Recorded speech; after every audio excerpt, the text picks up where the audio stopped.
University మంచి భవిష్యత్తు కోసం తెలుగు విద్యార్థులు ఇష్టపడే యూనివర్సిటీ. కాల్ 9059052378 9059052379.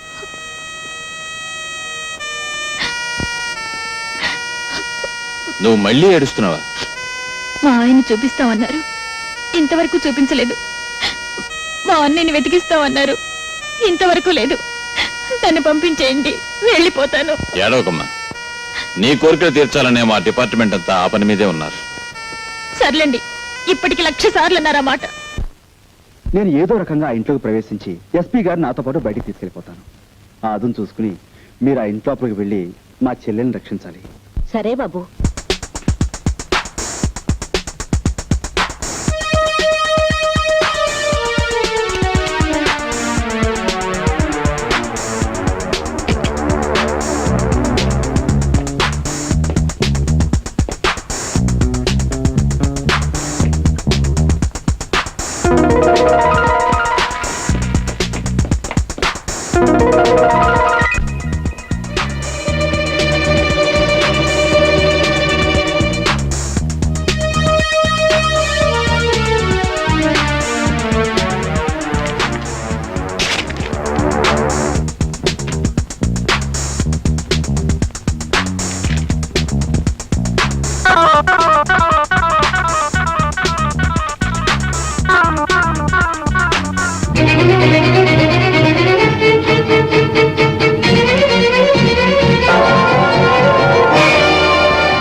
ఎస్పీ గారి బంగ్లా దగ్గర ఏదో గొడవ జరుగుతుందట. సీన ఫోన్ చేసింది.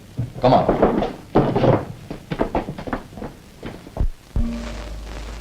రండి.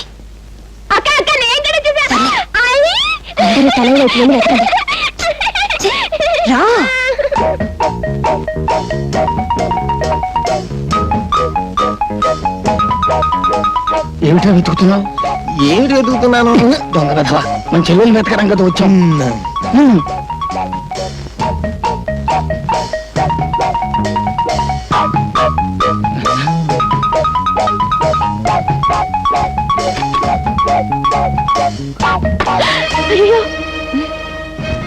సావిత్రి, తలుపుతీ అమ్మా, మేము నిన్ను రక్షించడానికి వచ్చాం. మేమందరం మీ అన్నయ్య గారి భక్తులే. తలుపుతీ. మీ అన్నయ్య గారే ప్లాన్ వేసి ఎస్పీ గారు బయటకు పోయేలా చేశారు. ఆయన బయటకు పంపించేసి నిన్ను తీసుకెళ్ళడానికి మేము అందరం వచ్చాం. తలుపుతీ. అంతా అబద్ధం, వాళ్ళంతా రౌడీ ముఖం. తలుపుతీ. అయ్యయ్యో, ఈ పిల్లలు అసలు తలుపు తీయడం లేదు. మనమే తలుపు బద్దలు కొట్టేద్దామే. అయ్యో పోలీసు వ్యాన్, ఎక్కడున్న వాళ్ళు అక్కడే గాప్ చీఫ్.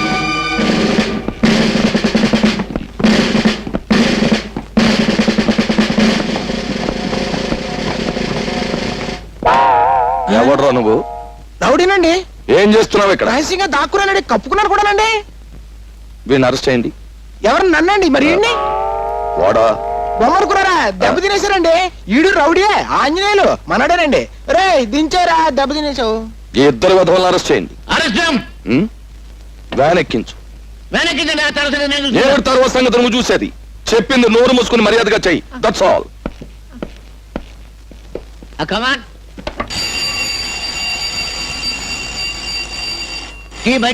బడిది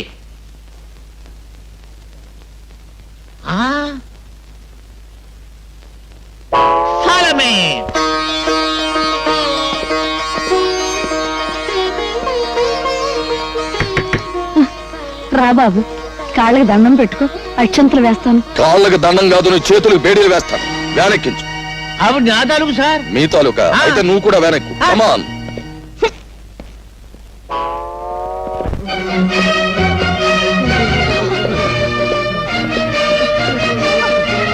ఎవరు వీళ్ళంతా? ఆడవాళ్ళు సార్, పాపం ఆల్ విడోస్. అయితే ఇక్కడికి వచ్చి ఏడుస్తారే? ఎక్కడికి వచ్చి ఏడుస్తారు? ఎందుకు? ఈవిడ మా అమ్మగారండి. ఎందుకు వచ్చారు ఇక్కడికి? ఆ మాయగాడి కమ్యూనిటీ వాళ్ళు అరికథలు చెప్పి వీళ్ళందరినీ భక్తులుగా మార్చేశాడండి. ఆ భక్తితోనే వీళ్ళు ఇక్కడికి వచ్చారండి. సరే, ఆ పని మీద ఇక్కడికి వచ్చిన వాళ్ళని రూల్ ప్రకారం అరెస్ట్ చేయాలి కదా. Do it. మా అమ్మల్ని మా చేతులతో అరెస్ట్ చేయడం అంటే మాకు చేతులు రావడం లేదండి. చేతులు రాకపోతే ఏదైనా పుచ్చుని వదిలేయండి. కన్న తల్లి దగ్గర లంచం. చూడు సత్యబాబు, నువ్వు అటు వెళ్ళు, నువ్వు ఇటు రావాయి. ఇప్పుడు సరిగ్గా చూడండి, మీ ఎదురుగా ఉన్నది మీ తల్లులు కాదు కదా? కాదండి. మరి ఏమిటి అరెస్ట్ చేయడానికి అభ్యంతరం? ఏమీ లేదండి. Do it. మీరు కూడా అందరూ పొజిషన్లో మారండి.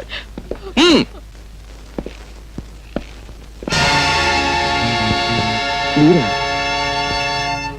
ఏదైనా పోగొట్టుకోవచ్చు కానీ ధైర్యాన్ని మాత్రం పోగొట్టుకోకూడదు. ధైర్యే సాహసే లక్ష్మి గారు. ఏమిటి కంగారు? నేను ఇప్పుడు ఆపదలో ఉన్నాను. పోలీస్ వాళ్ళు తరుణ్కి వస్తున్నారు. Please help me. Thank you.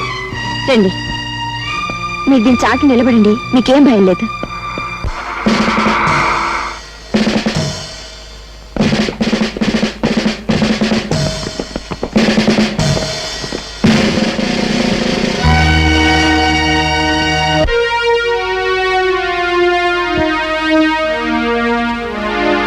ఇల్లంతా వెతకండి. ఏమిటి నాన్న ఇది?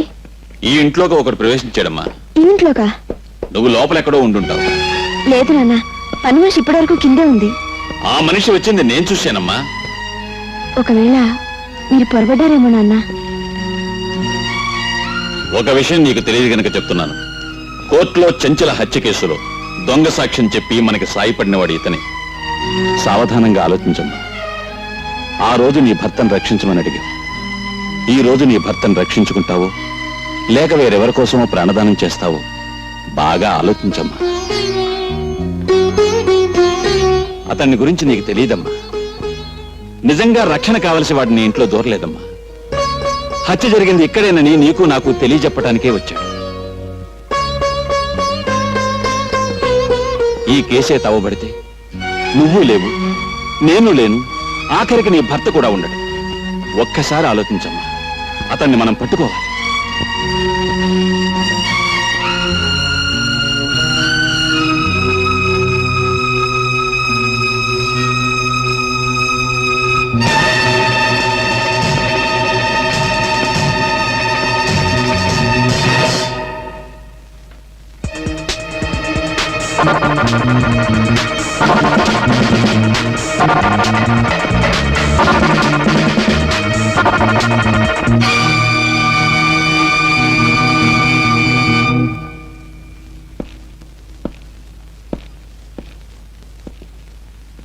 భయపడకమ్మా.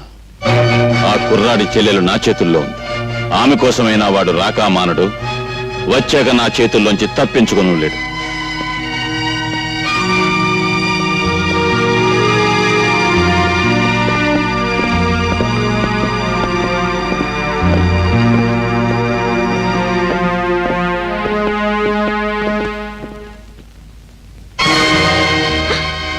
మీరా?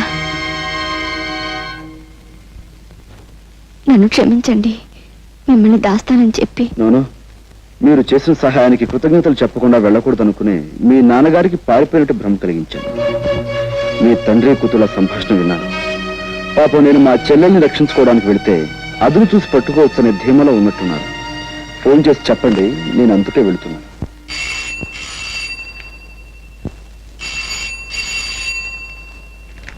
అమ్మా సావిత్రి, మీ అన్నయ్య అనుకుంటాను. ఫోన్ ఎత్తు. మా అన్నయ్య. హలో, నేనమ్మా అన్నయ్యని. అన్నయ్య, నేను ఇక్కడ. నువ్వేమీ భయపడకమ్మా. నేను హోటల్ సవేరా రూమ్ నెంబర్ 420లో ఉంటున్నాను. నువ్వు ఏదో రకంగా ఎస్పీ గారిని మాయ చేసి వెంటనే ఇక్కడికి వచ్చేసి నీకోసం ఎదురు చూస్తూ ఉంటాను. సరేమ్మా? ఏముంటున్నాడండి మా అన్నయ్య? నువ్వు ఇక్కడే ఉండమ్మా. ఇంకో అరగంటలో నువ్వు మీ అన్నయ్యని కలుసుకునే ఏర్పాటు చేస్తాను.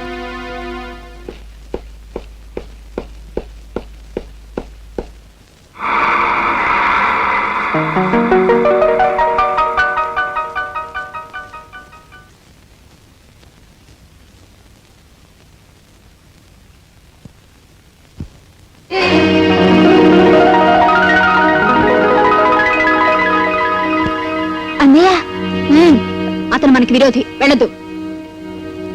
నీకే చెప్పారు, కూర్చో. అన్నయ్య, ఊరుకోమ్మా, ఊరుకోమ్మా. బాగున్నావు కదా? అన్నయ్య, ఆయన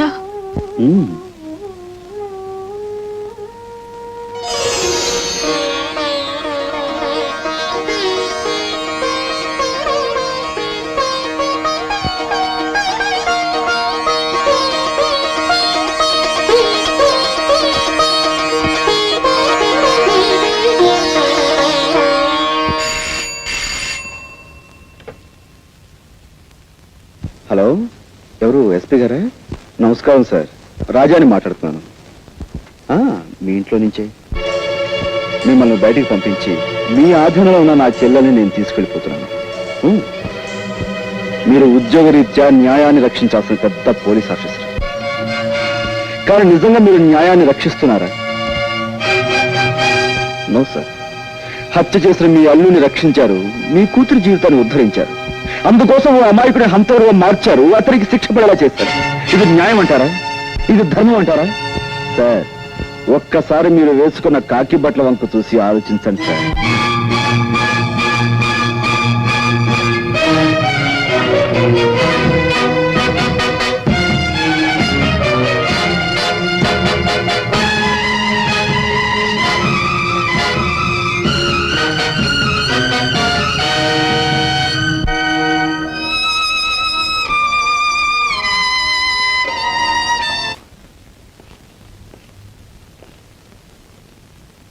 ఇదేమిటయ్యా మీరు లోపల ఉండిపోయారు? మేము లోపలికి నెట్టేసి ఆడవాళ్ళు బయటికి పారిపోయారా? మా తల్లుల్ని జైల్లో పెట్టి మేము బయట డ్యూటీలు చేయలేకపోతున్నాం సార్. అందుకని వాళ్ళ బయటకు వదిలిపెట్టేసి మేము లోనకు వచ్చేసామండి. ఈ విధంగా మా తల్లి రుణం తీర్చుకుంటున్నాం. నిజంగా మీ తల్లి కొడుకుల అనుబంధం చూస్తుంటే నాకు గుండె కరిగి నీరైపోతుందయ్యా. సరే, ఎస్పీ గారితో నేనేదో చెప్పుకుంటాను. అన్నట్టు ఆ ఆడవాళ్లతో పాటు ఇద్దరు రౌడీ వెధవులు కూడా ఉండాలి. వాళ్ళేరి వాళ్ళు హరికథలో పక్కవాద్యాలు కదండి. వాళ్ళని విడుదల చేయకపోతే ఈ ముసలాళ్ళు బయటకు వెళ్దామన్నారండి. అంచేత వాళ్ళతో పాటు వెళ్ళిన వదిలేసామండి. సరే, మీరు బయటకు వచ్చేయండి.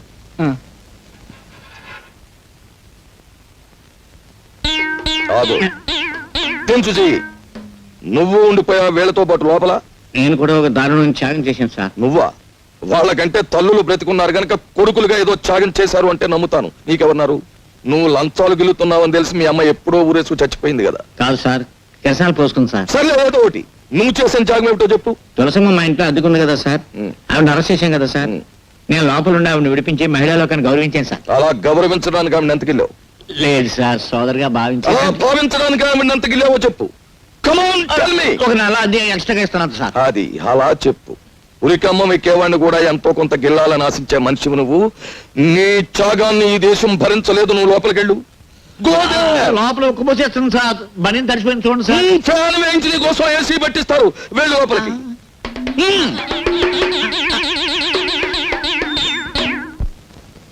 ఏడు కావాలండి? మీ హోటల్లో వేడి వేడిగా ఉన్నాయి, చల్ల చల్లగా ఉన్నాయి, వేడి చల్లగా ఉన్నాయి.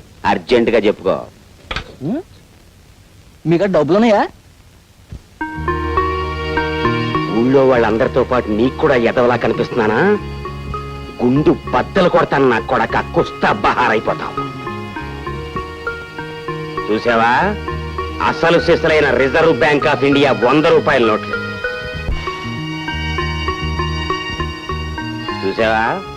వెనకటికి ఎవరో రూపాయి నోట్లతో పొయ్యి వెలిగించుకుని కాఫీ కాచుకు తాగారట.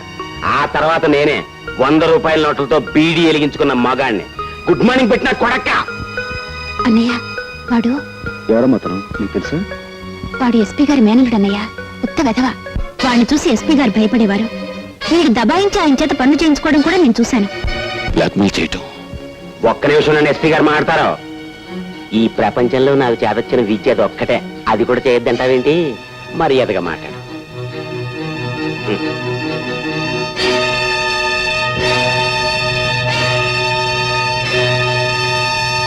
బ్లాక్మెయిల్ వీడే చేస్తున్నాడా లేక వీడితో ఇంకెవరైనా చేయిస్తున్నారా అని మనం తెలుసుకోవాలి. ఎలా? ఆ విషయాలన్నీ నాకు వదిలేయండి. ఇదిగో బాబు, కొద్దిగా అగ్గిపెట్టి.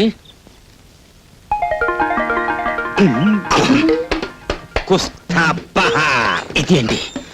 మన ఇద్దరికి అసలు నోటికి దొంగ నోటికి ఉన్న దగ్గర పోలికలు ఉన్నాయేంటి? ఎవరు నువ్వు? నేను 101 జిల్లాలకి ఎదవనే. ఎదవననిపించుకోవటంలో కూడా పోటీయే. నీ ఎదవతనానికి నా జోహార్లన్నా. నాకు జోహార్లు అర్పించేవాడు నువ్వు అక్కడ కనపడ్డావు ఈ ప్రపంచంలో. నీ గొప్పతనం నీకు తెలీదు. నువ్వు హోటల్లో 100 రూపాయల నోటు వెలిగించి బీడీ కాల్చుకున్నప్పుడే తెలిసింది నువ్వెంత గొప్ప ఎదవ్వో. ఆ సప్లైర్ గాడికి నా లెవెల్ చూపించడానికి వెలిగించానన్నా. కానీ క్లబ్కి వెళ్ళాక ఆ 100 వెలిగించినందుకు 100 తన్నులు తినాలి మా ఆవిడతో. క్లబ్బా? ఏ క్లబ్బు? Jackal club. నీ లెవెల్కే అన్నా నువ్వు క్లబ్బు లోపలికి వెడతావు. నన్ను హోటల్ గేట్ దగ్గర గెంటేస్తున్నారు. ఆ క్లబ్ మా ఆవిడదే అన్నా. అంటే మీ ఆవిడ క్లబ్ ప్రొపరైటరా? క్లబ్ ప్రొపరైటర్ వేరే ఉన్నాడు, కానీ మా ఆవిడ ఆడితో మిక్సింగ్ అయిపోయింది. మిక్సింగ్ అంటే అదే, ఇంక నానోడితో చెప్పించుకో. దీని అబ్బా, దానికి నేను మొగున్నన్న గౌరవం ఏమాత్రం లేదు. రాత్రి క్లబ్ మూసేశాక కస్టమర్స్ అంతా వదిలేసిన ఫుడ్ తినమని ఆర్డర్ వేసింది. దాన్ని బట్టి అర్థం చేసుకో ఎంత పెద్ద సైజు ఎతవనం. అంటే క్లబ్ మూసేశాక ఎంగిలి కూడు తినటానికి నువ్వు అక్కడికి వెళ్తావన్నమాట.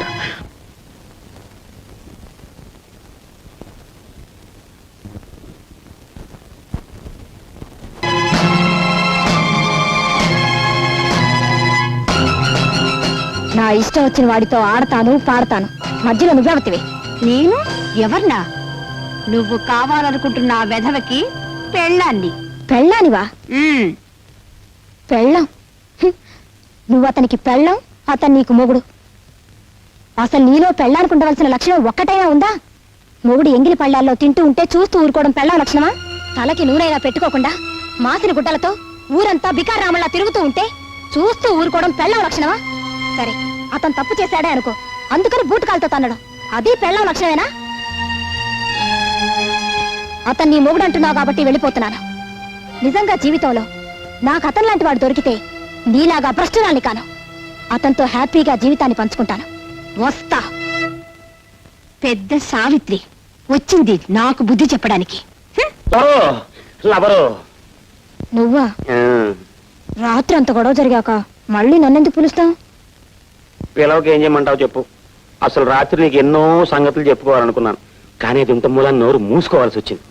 మరే రాత్రి నీ మాటలన్నీ విన్నాక నేను ఓ మొగుణ్ణి అన్న సంగతి నాకు జ్ఞాపకం వచ్చింది. అది కాకుండా నీకు పెళ్లి కాకపోయినా మొగుణ్ణి ఎట్ట గౌరవించాలో, ఎట్ట లాలించాలో, ఎట్ట బుజ్జగించాలో నీకు తెలిసినంతగా ఇండియాలో ఎవరికి తెలియదు అనిపించింది. అంచేత నువ్వు అంటే మన ఇద్దరం పెళ్లి చేసుకుందాం. నేను అంటే మాత్రం నీ పెళ్ళం ఊరుకుంటుందా? ఇదిగో దాని సంగతి ఎత్తకో, దానికి విడాకులు ఇచ్చేస్తాను నువ్వు అంటే. సరే, నేను అంటాను, మరి మా పెద్దోళ్ళు ఒప్పుకోవద్దు. మీ పెద్ద నొప్పింది ఎంతసేపు కుస్తా బహార్.